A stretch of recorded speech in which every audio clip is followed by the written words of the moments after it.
Assalamualaikum. Selamat datang di Suka Cerita Horor, tempat di mana kisah menyeramkan menjadi nyata dalam imajinasi. Kalau kamu suka cerita horor yang bikin merinding, jangan lupa tekan tombol subscribe sekarang, karena akan selalu ada kisah baru yang siap menerormu dan membuatmu susah tidur. Selamat menikmati, dan siap-siap nggak bisa tidur. Langit mulai menghitam saat rombongan 5 mahasiswa pecinta alam tiba di perbatasan hutan Gunung Kemuning.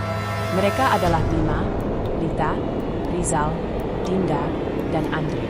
Tujuan mereka adalah menyusuri jalur lama yang katanya pernah dipakai oleh penduduk desa sebelum akhirnya ditinggalkan puluhan tahun lalu. Jalur itu tidak tercatat di peta, tapi menurut cerita dari warga tua, di ujung jalur itu ada kampung yang tak lagi berpenghuni. Katanya dulu banyak yang hilang di situ.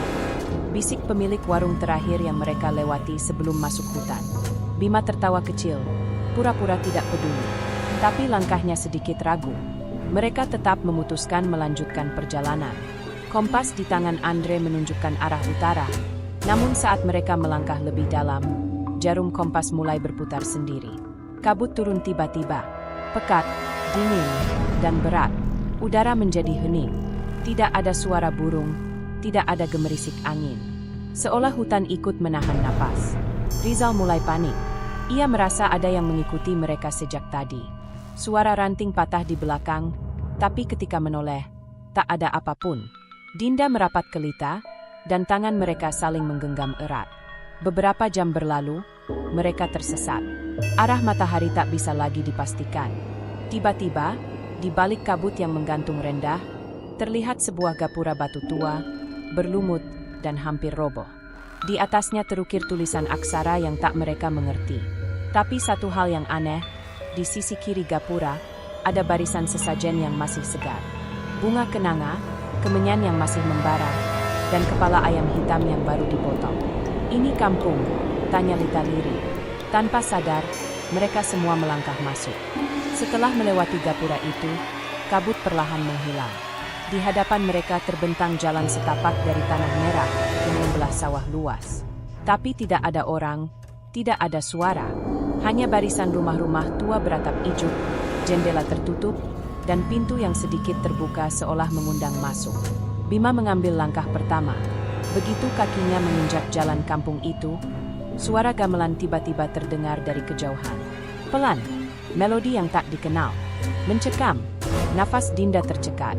Ia menunjuk ke sawah kanan. Ada sosok perempuan berbaju putih panjang berdiri diam di antara padi. Kepalanya miring, dan rambutnya menutup seluruh wajah.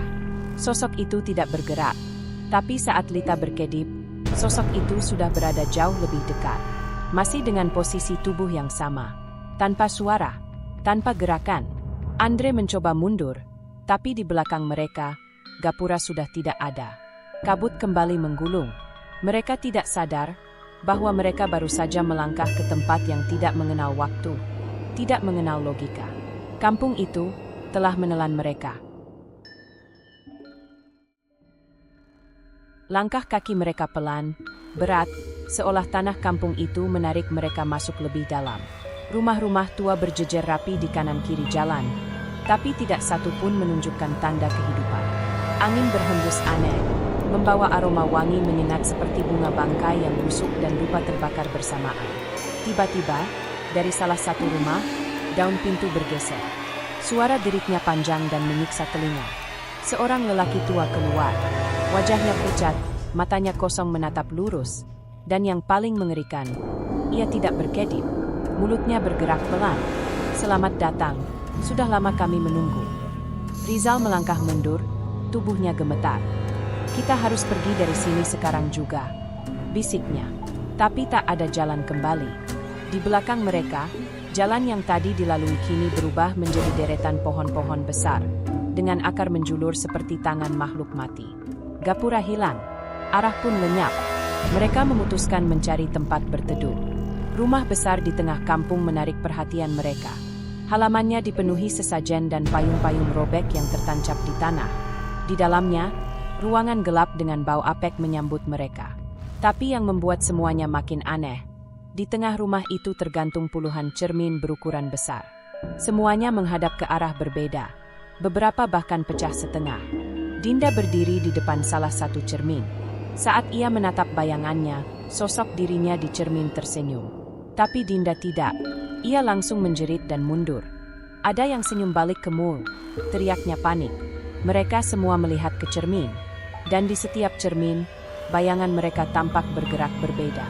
Ada yang menatap ke belakang, ada yang memegang kepala sendiri, dan ada yang berdiri di antara bayangan sosok wanita berambut panjang. Bima mencoba menutupi salah satu cermin dengan kain. Tapi ketika kain itu menutupi seluruh permukaan, suara seperti napas berat terdengar dari balik cermin. Kain bergerak sendiri, seperti ada yang berusaha keluar dari baliknya. Tiba-tiba suara pintu depan terbanting keras. Lelaki tua tadi berdiri di ambang pintu, di belakangnya kini ada banyak warga kampung. Wajah-wajah pucat, bola mata putih semua, berdiri diam tanpa kedip. Mereka membawa obor, dan langkah mereka serempak. Sudah waktunya kalian kembali ke tempat asal kalian, ucap lelaki tua itu dengan suara yang tidak keluar dari mulut, tapi terdengar langsung di kepala mereka. Lita jatuh terduduk, tubuhnya gemetar. Tangan kirinya mulai membiru, seperti membusuk. Ia menangis, merasakan dingin menjalar dari ujung jari hingga ke dada. Dia ditandai, ucap Andre dengan suara serak. Tak ada yang tahu apa maksudnya. Tapi malam itu, di tengah rumah tua penuh cermin, mereka sadar kampung ini bukan hanya tempat yang terlupakan. Ini adalah tempat tinggal mereka yang tidak pernah mati. Dan kini, mereka sedang dikelilingi oleh yang tak terlihat.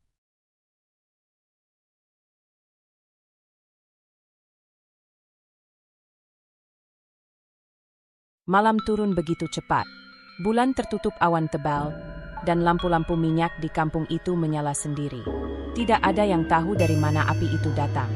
Cahaya kekuningan menari-nari di dinding rumah, menciptakan bayangan yang tidak sesuai dengan bentuk aslinya. Lita dibaringkan di dalam rumah tua, tubuhnya menggigil hebat. Tangannya yang membiru kini mulai menghitam. Seolah ada sesuatu yang merambat dari dalam kulitnya. Ia mengigau, menyebut-nyebut nama seseorang yang tak mereka kenal. Naya, jangan, Naya. Dinda yang mencoba menenangkan Lita malah melihat sosok kecil duduk di sudut ruangan. Anak perempuan dengan kepala tertunduk dan rambut basah menjuntai. Bajunya compang-camping dan kakinya tak menyentuh lantai. Ketika Dinda mendekat, anak itu mengangkat wajah. Matanya hitam seluruhnya. Tidak ada bola mata. Mulutnya sobek hingga ke pipi. Temani aku di dalam sumur, bisiknya. Dinda menjerit dan jatuh terdorong ke belakang. Sosok anak itu menghilang begitu saja, seolah larut dalam dinding. Bima, Andre, dan Rizal berlari keluar. Mereka mencari bantuan, atau apapun yang bisa menyelamatkan Lita. Tapi kampung itu seolah hidup. Rumah-rumah berubah letak. Jalan setapak yang mereka lalui berubah arah. Dan setiap kali mereka menoleh, ada bayangan yang bergerak di belakang pepohonan. Tak pernah mendekat, tapi tak pernah pergi. Akhirnya mereka menemukan sebuah sumur di tengah kampung, ditutup oleh papan kayu lapuk dan dikelilingi tali-tali janur kuning. Di sekelilingnya terdapat tengkorak-tengkorak kecil, tertanam setengah di tanah, seperti sedang mengintip dari dalam bumi. Rizal mendekati sumur. Saat ia menyentuh papan kayu penutupnya, terdengar suara dari dalam. Rizal, tolong aku. Itu suara Lita. Tapi mereka semua tahu Lita tidak ada di sana. Ia masih di rumah, tergeletak. Rizal terdiam, matanya kosong. Bibirnya bergumam sendiri. Dia manggil Mul, dia di bawah sana. Bima menarik Rizal mundur, tapi terlambat. Tangan Rizal seperti tersedot ke dalam sumur, tertarik oleh sesuatu yang tidak terlihat. Ia menjerit, darah menyembur dari lengan yang tergores kasar. Mereka menarik tubuh Rizal dengan panik, hingga papan penutup sumur terangkat. Di dalam kegelapan sumur itu, terlihat wajah perempuan. Matanya terbuka lebar, tapi tubuhnya seperti hanyut di air hitam yang dalam. Mulutnya bergerak, tapi tak ada suara. Lalu, sepasang tangan pucat muncul dari air dan mencengkram bibir sumur. Mereka menutup sumur secepat mungkin. Nafas mereka memburu. Rizal pingsan. Tangan kirinya kini berubah seperti milik Lita, menghitam dan membusuk. Andre menatap sumur dengan pandangan kosong. Ini bukan sumur biasa, ini pintu, mereka keluar dari sini. Suara gamelan kembali terdengar, makin kencang. Tapi kini disertai dengan suara wanita menangis dan lolongan hewan yang tak dikenal. Kabut kembali menggulung dari segala arah. Dan dari balik pohon-pohon tua, sosok-sosok mulai muncul. Wajahnya rusak, tubuhnya melayang, dan mereka semua mengarah ke satu tempat. Rumah tempat Lita berada, yang kini gelap total.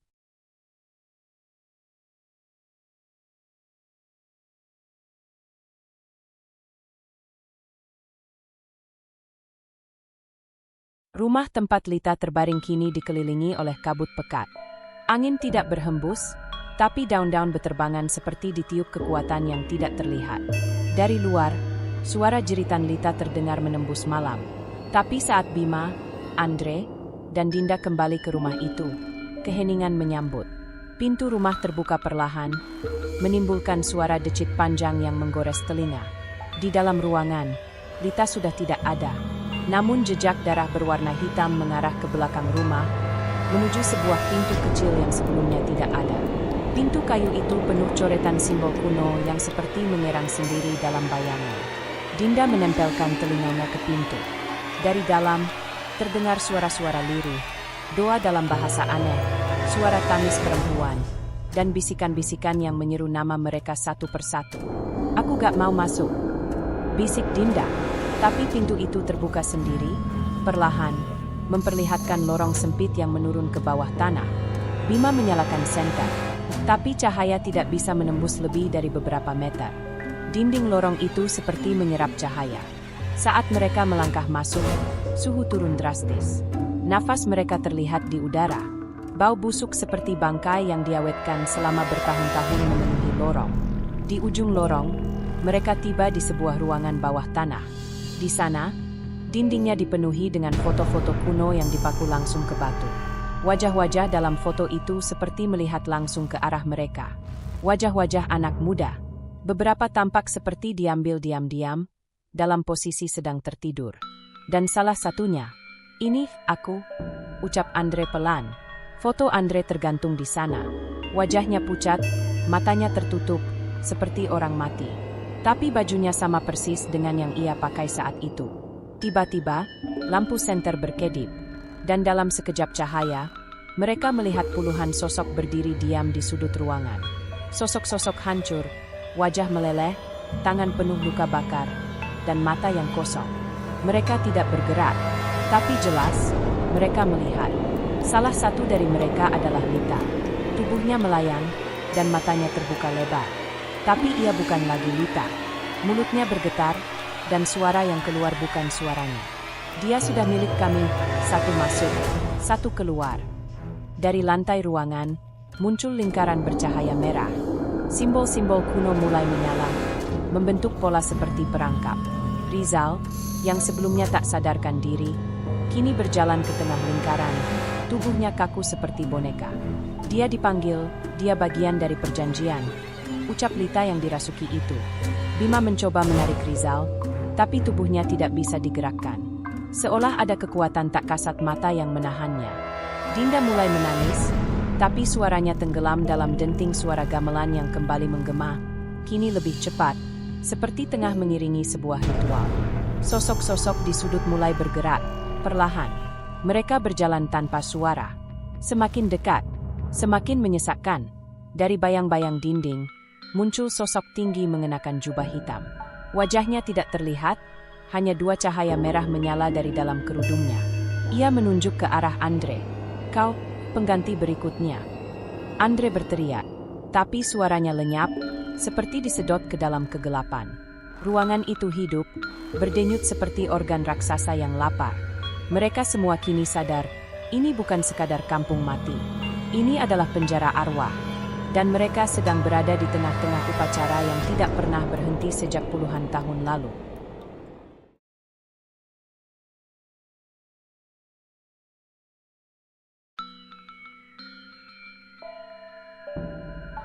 Andre terduduk di tanah, matanya membelalak melihat sosok berjubah hitam yang kini berdiri hanya beberapa langkah darinya. Nafasnya tercekat. Sosok itu tak bergerak, namun kehadirannya membuat dinding batu seolah bergemetar, memancarkan hawa dingin bercampur bau darah. Dari dalam kerudungnya, terdengar suara tua dan berat. Sudah waktunya, janji harus ditepati. Tiba-tiba Rizal, yang sedari tadi diam di tengah lingkaran merah, membuka matanya. Tapi itu bukan tatapan Rizal. Bola matanya seluruhnya hitam pekat, dan senyumnya merekah lebar tidak wajar. "Maafkan aku," katanya pelan. "Aku harus bawa kalian ke sini. Aku ditukar 7 tahun lalu." Semua terdiam. Dinda melangkah mundur, menabrak dinding. "Apa maksudmu, Rizal?" Rizal tertawa kecil. "Dulu waktu pendakian pertama, aku hilang 2 hari. Kalian pikir aku nyasar. Padahal aku diselamatkan oleh penjaga kampung ini. Mereka bilang aku boleh kembali, asal suatu hari aku bawa 4 jiwa pengganti." Bima menatap tajam. "Kau yang atur semua ini, bahkan jalurnya?" Rizal mengangguk. "Kompas rusak, kabut, semuanya bagian dari jalur yang disiapkan. Tapi aku juga tidak tahu kalau mereka akan sekejam ini. Aku pikir cuma roh-roh, bukan makhluk yang masih hidup dalam kematian." Tiba-tiba, lantai batu retak. Dari dalamnya muncul tangan-tangan pucat dengan kuku panjang dan tajam, meraih ke atas seperti kelaparan. Salah satu tangan mencengkeram kaki Andre. Ia berteriak, mencoba menendang, tapi cengkeraman itu terlalu kuat. Dinda mencoba menarik Andre, tapi sesosok perempuan muncul di belakangnya. Sosok dengan wajah hangus dan mata bolong menatapnya dari dekat. Rambutnya basah dan menggumpal, seperti habis ditenggelamkan. Ia menyentuh leher Dinda dengan jari-jari yang dingin. "Kamu mirip dia, yang pernah kabur." Dinda menjerit. Bayangan kilat ingatan melintas di matanya. Seperti bukan miliknya. Seorang wanita berlari di tengah malam, dikejar oleh sosok-sosok hitam, lalu terjatuh ke dalam sumur. Lalu gelap. Tapi anehnya, wajah wanita itu mirip dirinya sendiri. Andre berhasil lepas dan berdiri, tapi lingkaran merah di tanah mulai membakar. Api menjilat lambat, namun tidak padam. Suara gamelan makin cepat, seperti detak jantung yang akan meledak. Sosok berjubah hitam kembali bersuara. "Jika satu tak menyerahkan diri, maka semua akan diseret masuk." Bima mengangkat batu besar. Ia menatap Rizal penuh amarah. Tapi sebelum ia bergerak, Rizal membuka lengan bajunya. Terdapat ukiran merah menyala membentuk simbol-simbol asing. "Aku sudah ditandai, aku tidak bisa keluar, tapi kalian masih bisa." Lalu dengan gerakan cepat, Rizal melompat ke dalam lingkaran dan berlutut. "Ambil aku saja," teriaknya. Namun, suara tertawa terdengar dari balik bayangan. Janji tidak bisa ditebus dengan kehendak. Jiwa harus direlakan, bukan diserahkan. Tiba-tiba tubuh Rizal terbakar dari dalam. Dagingnya meleleh seperti lilin. Ia tidak sempat berteriak. Sosok-sosok arwah tertawa pelan. Satu persatu mereka mundur ke dalam dinding. Dan sosok berjubah menghilang dalam kabut hitam. Lingkaran merah padam. Tapi mereka semua tahu, ini belum selesai. Korban belum lengkap. Dan kampung ini belum kenyang.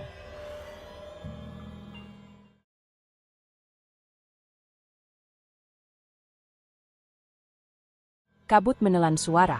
Bau darah dan tanah basah memenuhi lorong sempit yang mulai retak di sana-sini. Setelah Rizal musnah di dalam lingkaran, seisi ruang bawah tanah menjadi hening. Tapi keheningan itu bukan kedamaian, melainkan peringatan. Dinda masih terguncang. Tangan gemetar, tubuhnya dingin seperti terendam air es. Tatapannya kosong menatap dinding batu di seberangnya, di mana kini muncul lukisan baru. Wajah seorang perempuan yang tak asing. Wajah itu dirinya. Andre menyadarinya lebih dulu. "Itu kamu, kenapa ada lukisanmu di situ?" Sebelum Dinda menjawab, lantai di bawah kakinya runtuh. Ia jatuh, tubuhnya terlempar ke ruang gelap yang tak berujung. Bima dan Andre menjerit, namun suara mereka tertahan oleh kekuatan tak kasat mata. Dinda terbangun dalam ruangan berbentuk melingkar, dipenuhi cermin tua. Tapi kali ini bukan sekadar pantulan. Di setiap cermin, terlihat masa lalu.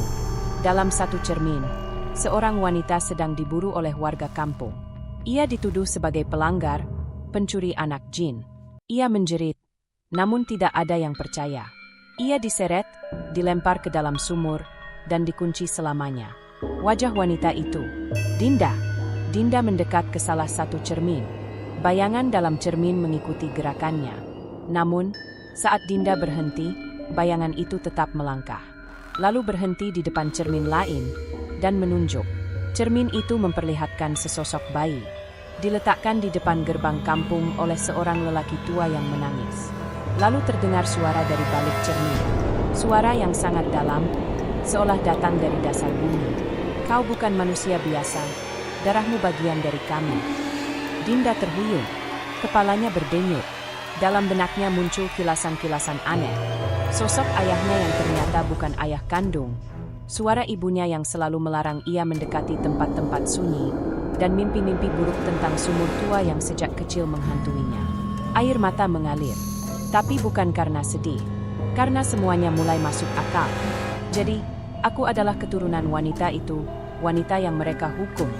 Bisiknya sendiri. Bayangan dalam cermin menganggut. Dan saat itu, suara gamelan kembali berdentum. Namun kali ini lebih berat. Seolah bukan lagi musik, tapi panggilan. Di atas tanah, Andre dan Bima dikepung oleh sosok-sosok tanpa wajah. Makhluk-makhluk itu mengitari mereka perlahan, membentuk lingkaran. Setiap makhluk berbisik dalam bahasa yang membuat gigi mereka gemetar dan jantung berdenyut tak beraturan. Dari kabut, sosok berjubah kembali muncul. Tapi kali ini, ia membawa sesuatu di tangannya. Jantung manusia masih berdetak. Darah yang terputus telah kembali, pintu harus dibuka. Warisannya telah memilih. Dinda muncul dari balik tanah retak. Namun ia berubah. Tatapannya lebih gelap.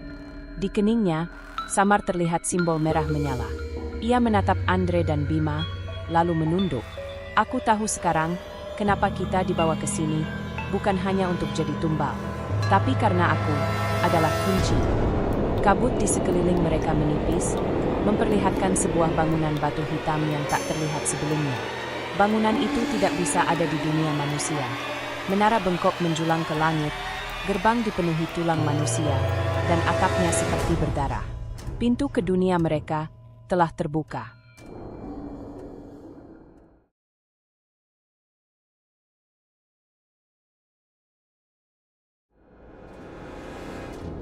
Kabut mulai menebal, menutupi segala bentuk di sekeliling mereka. Hanya menara hitam dan tangisan gamelan yang tercampur suara lolongan menjadi pemandangan yang tersisa. Dinda kini berdiri di depan gerbang besar dari tulang manusia. Simbol merah di dahinya berdenyut seperti organ hidup. Andre dan Bima berdiri di sampingnya, napas terengah. Tubuh mereka lemas, tapi rasa takut lebih parah. Sosok berjubah hitam berdiri di puncak tangga gerbang, memegang jantung manusia yang masih berdenyut di kepalan tangannya. Bukalah, atau kau akan selamanya menjadi bagian dari kampung ini. Suaranya bergema, seperti datang dari perut bumi. Dinda menutup mata, mencoba meredam detak jantungnya sendiri. Ia merasakan darahnya berdesir di pembuluh, seolah memanggil sesuatu. Lambat ia mengangkat tangan, dan secara otomatis gerbang yang licin dan dingin itu terbuka sedikit. Bunyi gesekan tulang membuat Bima mual. Begitu gerbang terbuka, angin dingin menyembur keluar, membawa ribuan bisikan. Ribuan arwah melayang, menjerit, memenuhi udara dengan kegelisahan. Makhluk-makhluk itu menempel di jendela menara, menatap keluar ke dunia manusia. Sosok berjubah hitam melompat turun, mendarat di hadapan mereka. Ia melempar jantung itu ke tanah. Jantung manusia itu melompat, berpindah sendiri, sebagai tanda bahwa gerbang telah terbuka. Ada satu jalan kembali, melalui darahmu kita bisa menutup lagi, katanya. Tetapi dua harus mati. Andre berlutut dan menggigit tangannya hingga darah menetes ke jantung itu. Jantung berhenti berdetak, gamelan berhenti, angin lumpuh. Sosok berjubah mendekat ke Dinda. Ia menelusupkan jarinya ke simbol merah di dahinya, menyentuhnya perlahan. Inilah warisannya dan pengorbanan terakhir. Bima menghela napas dalam. Aku ikut, katanya sambil mengulurkan pisau lipat yang ia simpan sejak awal pendakian. Sosok berjubah terdiam, lalu menghilang, menyisakan keheningan di antara ribuan tulang yang berserakan. Menara hitam gemeretak dan retak. Kabut menipis, memberi celah pada fajar yang mulai merangkak ke langit kampung itu. Dinda menatap pisau di tangan Bima. Darahnya menetes ke tanah batu di depan gerbang. Udara menjadi berat. Gamelan yang mulai terdengar samar, kini berubah menjadi nyanyian lirih, seolah menenangkannya. Ia menatap Andre, lalu Bima. Dengan napas terakhir, Dinda mengangkat pisau dan menuntunnya ke dadinya sendiri. Sekali tusuk, darah memancar, simbol merah di dahinya menyala terang. Suara gemuruh memenuhi kampung. Batu-batu menara runtuh, menyapu ribuan tulang yang jatuh berserakan. Andre menjerit memanggil nama Dinda. Bima menahan tubuhnya agar tidak roboh. Seperti terkunci, gerbang menutup sendiri dengan keras, memecahkan tulang-tulang di dasar gerbang. Suara dentuman menjeda semua suara. Angin hilang, kabut pun lenyap. Fajar menyinari kampung yang kini tampak kosong, sunyi, dan mati. Kompas Andre kembali normal. Rumah-rumah runtuh jadi puing. Tak ada satupun makhluk hidup. Tak ada hantu. Tak ada gamelan. Andre dan Bima berlari keluar kampung, melewati gapura batu yang kini hancur dan tertutup paksa oleh bebatuan longsor. Tubuh mereka penuh darah dan lumpur. Hanya satu hal yang mereka tahu pasti. Ada harga yang harus dibayar untuk pulang. Mereka tidak menoleh lagi ke belakang. Pintu antara dua dunia telah tertutup selamanya.